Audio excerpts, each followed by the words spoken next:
കടുത്ത സാമ്പത്തിക അച്ചടക്കം പാലിക്കാൻ തന്നെയാണ് സംസ്ഥാന സർക്കാരിൻ്റെ തീരുമാനം. മുഖ്യമന്ത്രി വി.ഡി. സതീശൻ തുടക്കം മുതൽ തന്നെ പറയുന്ന ഒരു കാര്യമുണ്ട്. പദ്ധതി നടത്തിപ്പിൽ ഒരു കുറവും വരുത്തില്ല, പക്ഷേ ചിലവുകളുടെ കാര്യത്തിൽ കർശന നടപടികൾ ഉണ്ടാകുമെന്ന്. അതെല്ലാം കണക്ക് കൂട്ടി തന്നെയാണ് കഴിഞ്ഞ ദിവസം സർക്കുലർ പുറത്തിറങ്ങിയത്. അതായത് വകുപ്പുകൾക്ക് കർശന നിർദ്ദേശം നൽകിയിട്ടുണ്ട്. അനധികൃതമായുള്ള സാമ്പത്തിക നടപടിക്രമങ്ങൾ ഒന്നുകൂടി വ്യക്തമായി പറഞ്ഞാൽ, ഒരു കാരണവശാലും വലിയ തരത്തിലുള്ള കടമോ അതല്ലെങ്കിൽ ബാധ്യതകളോ സർക്കാരിന് ബുദ്ധിമുട്ടുണ്ടാക്കുന്ന തരത്തിലുള്ള സാമ്പത്തിക പ്രതിസന്ധികളോ ഉണ്ടാക്കി വെക്കരുത് എന്നുള്ള കടുത്ത നിർദ്ദേശമാണ് മുഖ്യമന്ത്രി നൽകിയിരിക്കുന്നത്. പ്രത്യേകിച്ചും ഓരോ വകുപ്പുകളുടെയും ചിലവുകളുടെ കാര്യത്തിൽ അനാവശ്യമായ ചിലവുകൾ പാടില്ല. അല്ലെങ്കിൽ ഇപ്പോഴത്തെ സാമ്പത്തികപരമായ ചിലവ് അതേപടി അടുത്ത വർഷവും തുടരണം. ചിലവ് കൂടാൻ പാടില്ല.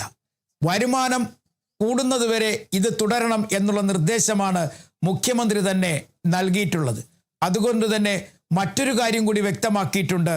ഒരു കാരണവശാലും സർക്കാർ അറിയാതെ അല്ലെങ്കിൽ മുഖ്യമന്ത്രിയോ ധനവകുപ്പോ അറിയാതെയുള്ള ചില നടപടിക്രമങ്ങൾ, പ്രത്യേകിച്ചും നിയമനങ്ങൾ, താൽക്കാലിക നിയമനങ്ങൾ, ഒപ്പം തന്നെ സർക്കാരിന് വലിയ തരത്തിലുള്ള സാമ്പത്തിക ബാധ്യത വരുത്തുന്ന തരത്തിലുള്ള നവീകരണ പ്രവർത്തനങ്ങൾ, ഇവയ്ക്കൊക്കെ അല്ലെങ്കിൽ ഈ കാര്യങ്ങൾക്കൊക്കെ ചില നിയന്ത്രണങ്ങൾ ഏർപ്പെടുത്തിയിട്ടുണ്ട്.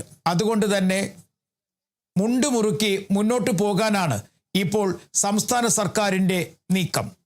റവന്യൂ വരുമാനം കൂടിയെങ്കിൽ തന്നെയും ബഡ്ജറ്റ് മോണിറ്ററിംഗ് സിസ്റ്റം, അതായത് അടുത്ത സാമ്പത്തിക വർഷം 2027-2028 സംസ്ഥാന സർക്കാർ കടക്കുമ്പോഴേക്കും ആ സമയത്ത് സാമ്പത്തിക പ്രതിസന്ധി ഉണ്ടാകാതിരിക്കാൻ വേണ്ടി കർശനമായ സാമ്പത്തിക നിയന്ത്രണങ്ങൾ ഏർപ്പെടുത്താനാണ് ഇപ്പോൾ തീരുമാനം. ഈ മന്ത്രിസഭ അധികാരമേറ്റപ്പോൾ മുതൽ പറയുന്ന ഒരു കാര്യമുണ്ട്: ഖജനാവിൽ പൈസയില്ല എന്ന്. അതുകൊണ്ട് തന്നെയാണ് ധവളപത്രം പുറത്തിറക്കിയതും ഓരോ വകുപ്പുകളുടെ പ്രവർത്തനവുമായി ബന്ധപ്പെട്ട് ചിലവായ തുകയും ഓരോ വകുപ്പുകളുടെ പ്രവർത്തനത്തെക്കുറിച്ചുമൊക്കെ വ്യക്തമായൊരു ധാരണ പുറത്തുവിടാൻ സംസ്ഥാന സർക്കാർ തന്നെ തയ്യാറായത്. നിലവിലെ സാഹചര്യത്തിൽ സാമ്പത്തിക അച്ചടക്കം പാലിക്കണം എന്ന കർശനമായ നിർദ്ദേശമാണ് വിവിധ വകുപ്പുകൾക്ക് നൽകിയിട്ടുള്ളത്.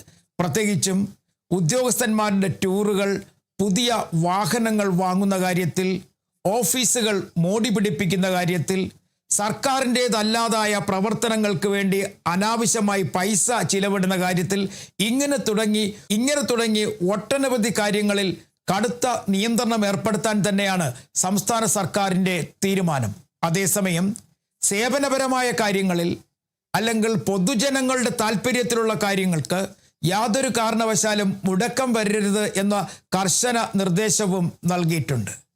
മറ്റൊരു കാര്യം പറയുന്നത്, സർക്കാരിൽ ഇപ്പോൾ ജോലി ചെയ്യുന്ന ഉദ്യോഗസ്ഥരുടെ മൊത്തത്തിലുള്ള കണക്കെടുക്കണം.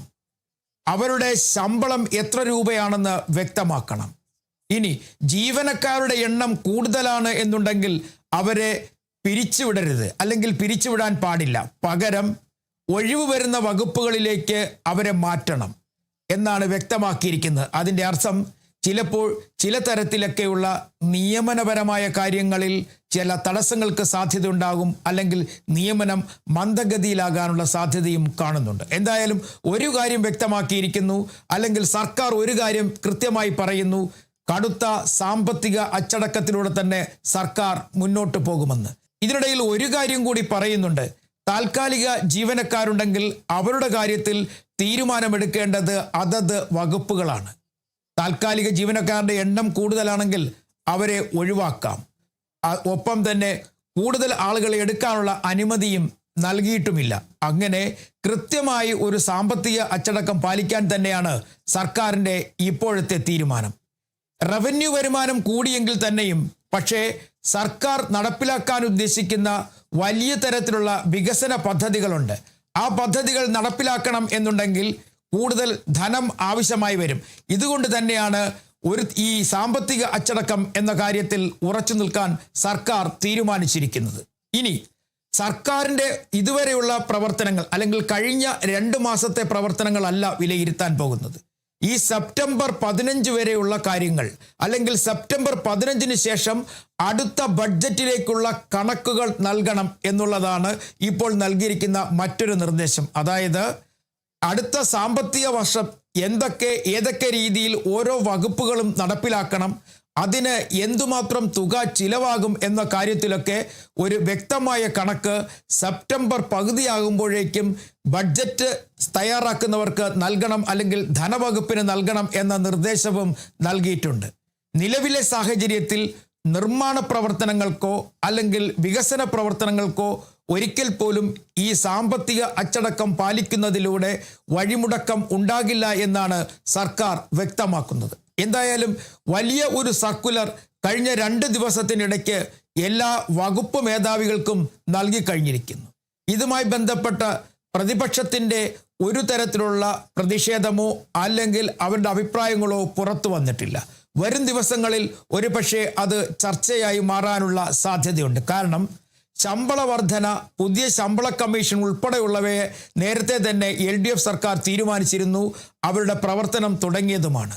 അതിലാണ് ഒരു ആശങ്ക നിലനിൽക്കുന്നത്. ഇത്തരത്തിൽ സാമ്പത്തിക അച്ചടക്കം പാലിച്ച് സർക്കാർ മുന്നോട്ട് പോകാൻ തീരുമാനിച്ചു കഴിഞ്ഞാൽ ഇനി വരും ദിവസങ്ങളിൽ സർക്കാർ ഉദ്യോഗസ്ഥരുടെ ശമ്പള വർധന ഉണ്ടാകുമോ, DA വർധന ഉണ്ടാകുമോ എന്ന കാര്യത്തിലൊക്കെ ചില സംശയങ്ങൾ ചില ഉദ്യോഗസ്ഥ സംഘടനകളുടെ ഭാഗത്തു നിന്നും ഉയർന്നിട്ടുണ്ട്. പക്ഷേ അത്തരത്തിൽ ഒരു വിധത്തിലുള്ള കടുംപിടുത്തവും ഉണ്ടാകില്ല എന്ന് തന്നെ സർക്കാർ പറയുന്നുണ്ടെങ്കിൽ തന്നെയും ഈ ശമ്പള പരിഷ്കരണവുമായി ബന്ധപ്പെട്ടുള്ള നടപടിക്രമങ്ങൾ ഇപ്പോൾ മന്ദഗതിയിലാണ് പോകുന്നത്. അത് വേഗത്തിലാക്കും എന്ന് തന്നെ സർക്കാരുമായി ബന്ധപ്പെട്ട വൃത്തങ്ങൾ പറയുന്നുണ്ട്. പക്ഷേ എത്ര കണ്ട് വേഗത്തിലാകും എന്നുള്ള കാര്യത്തിലാണ് ഇപ്പോൾ ജീവനക്കാരുടെ സംഘടനയ്ക്ക് ഒരു ആശങ്കയുള്ളത്. എന്തായാലും കടുത്ത സാമ്പത്തിക നടപടികൾ അല്ലെങ്കിൽ കടുത്ത സാമ്പത്തിക അച്ചടക്കത്തിലൂടെ മുന്നോട്ട് പോകാൻ തന്നെ സർക്കാർ തീരുമാനിച്ചു കഴിഞ്ഞിരിക്കുന്നു. നിയമനത്തിൻ്റെ കാര്യത്തിലായാലും ചിലവുകളുടെ കാര്യത്തിലായാലും വലിയ തരത്തിലുള്ള ഇടപെടൽ ധനവകുപ്പിൻ്റെ ഭാഗത്തുനിന്നുണ്ടാകും എന്നുള്ളതാണ് ആ സർക്കുലറിലെ സൂചന. അതേസമയം ചില കാര്യങ്ങൾ, അതായത് നിയമനം ഉൾപ്പെടെയുള്ള കാര്യങ്ങളിൽ എത്ര കണ്ട് വേഗതയുണ്ടാകും എന്നത് ചെറിയ തരത്തിലുള്ള ആശങ്കയ്ക്കും വഴിവെച്ചിട്ടുണ്ട്.